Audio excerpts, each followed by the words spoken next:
Today's video is going to be a relatively short one. I'm going to be taking you through the next steps of building a set model for the quarter-inch scale stage that you have built. The model that I'm building and that my class is building is based off of the play Caucasian Chalk Circle by Bertolt Brecht.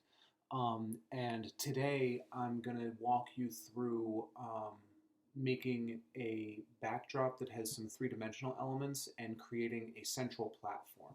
The first things that you want to be concerned with when putting together a stage model, a set model, is you want to first be concerned with the parts of the set that are permanent fixtures. Everything else pretty much is frosting, but the stuff that's always going to be there, the through line pieces, are the things that you really want to be concerned with.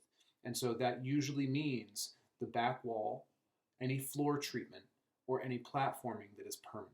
And today I will take you through the back wall and the permanent platforming. My step after that will then be the floor treatment. So it's going to be a slideshow with a voiceover, so you'll be hearing my voice describing what's going on with still slides. Should be relatively short, relatively easy to follow, and I hope it's helpful. All right, bye. The first thing I know is that I need a mountain background. So what I've done is I've basically outlined the background, and then I've cut that piece of paper out and I lay it on top of another piece of paper. For each layer of mountain that comes along, I want to add a different piece of paper, and that way you can start creating a false sense of depth as those papers layer on top of each other. Once you have all of the pieces that you want, and I've got about 5 or 6 there, I've started making the last layer, that mountain layer, gray, and then added in a bit of light green. You'll note that the colors are going from light to darker. You'll also notice that I've outlined it. This partially gives it a bit of a cartoony image, but it also allows the layers to be a little more defined. And I've gone through with color pencil to create the colors that I want, but you'll also see that I've added some watercolor in there as well to help muddy all of the pieces.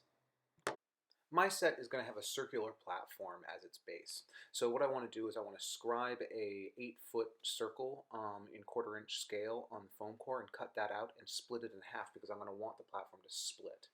Then I'm going to cut out 2 little support pieces. That's going to raise one end of the platform to about 2 feet. I've taken those 2 pieces and glued them right next to each other on the circle. Next, I take a white piece of paper and I scribe a circle that's larger than my platform, and I cut that out. What that's going to do is it's going to be a covering for the circle. And now you'll also see that I added 2 smaller supports onto the bottom of the platform. That's going to allow the platform to lock into place along the front of the stage. This platform is going to hang off the front of the stage, and I want something there to guide it and hold it in the proper space as we put the model together. I've split the white piece of paper into 2 pieces so that it can cover each side, and the next part will be making sure that it goes into the right place on the set and that it attaches in the way that I want. And you'll see in the next 2 pictures that we've put the platform in place on the center stage using those little pieces to block it off into the right space. It's important to make sure that your pieces can be in the right space in a trustworthy way. Then you see the white gets applied to the top of your platform.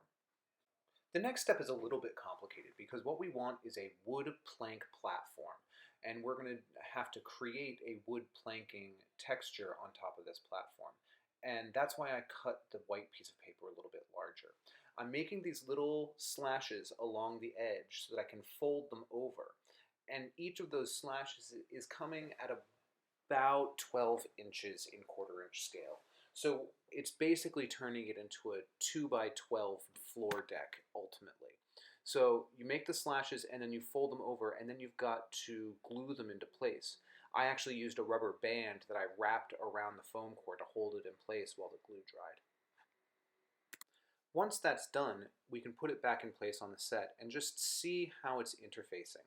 So you can see the little slash marks along the side of the circle and how they're slightly imperfect. That's not a bad thing for this set, and you're going to have to make choices about whether or not you want something clean or dirty.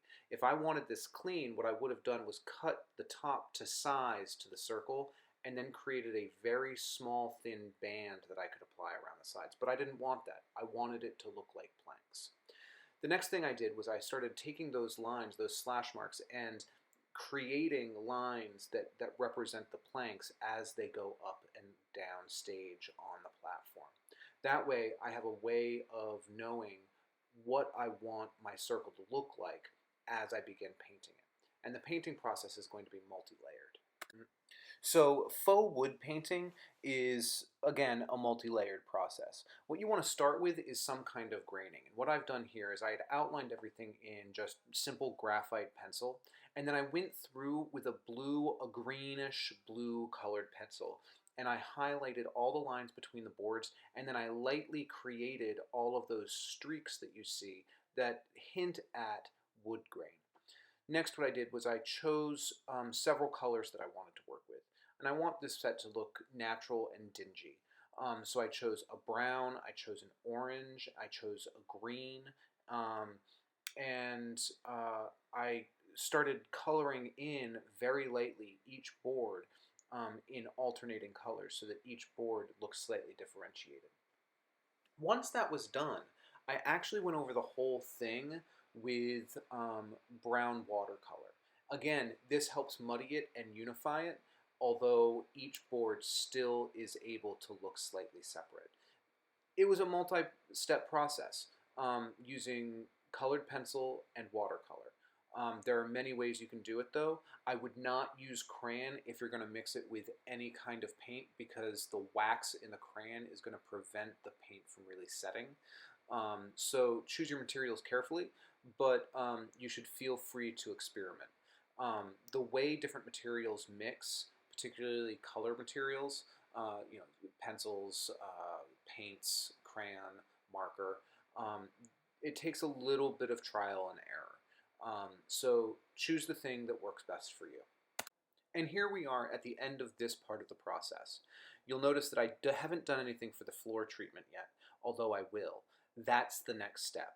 Right now I have a back wall with a very clear landscape, and I've got a central platform that's able to split in the middle and looks like wood planks. So already we're starting to get a hint of what the set might feel like. And this is what we want to create at this point, a base from which we can make all other decisions. Hey, so I hope that was useful for you. We now are at a place where we've got a back wall, we've got a permanent piece. There might be more permanent pieces that you have to build. For all I know, you're building actual buildings that are your background, or you're building a set that's made out of panels that simply shift across space. It doesn't particularly matter, but what you want to do is define the things that don't change. That way you can start thinking about the things that do. Having a few elements in place that you know you're going to be able to play with, picking a strong color palette, picking a few pieces that are supposed to do multiple things. These are the building blocks upon which a production can sit. And without them, it's really, really easy, particularly with a show like Caucasian Chalk Circle, which has a number of different locations. It becomes really, really easy to have a disjointed production. So start with the things that you know you can count on, and we build from there. And that's what we'll do next time. Thanks so much. Bye.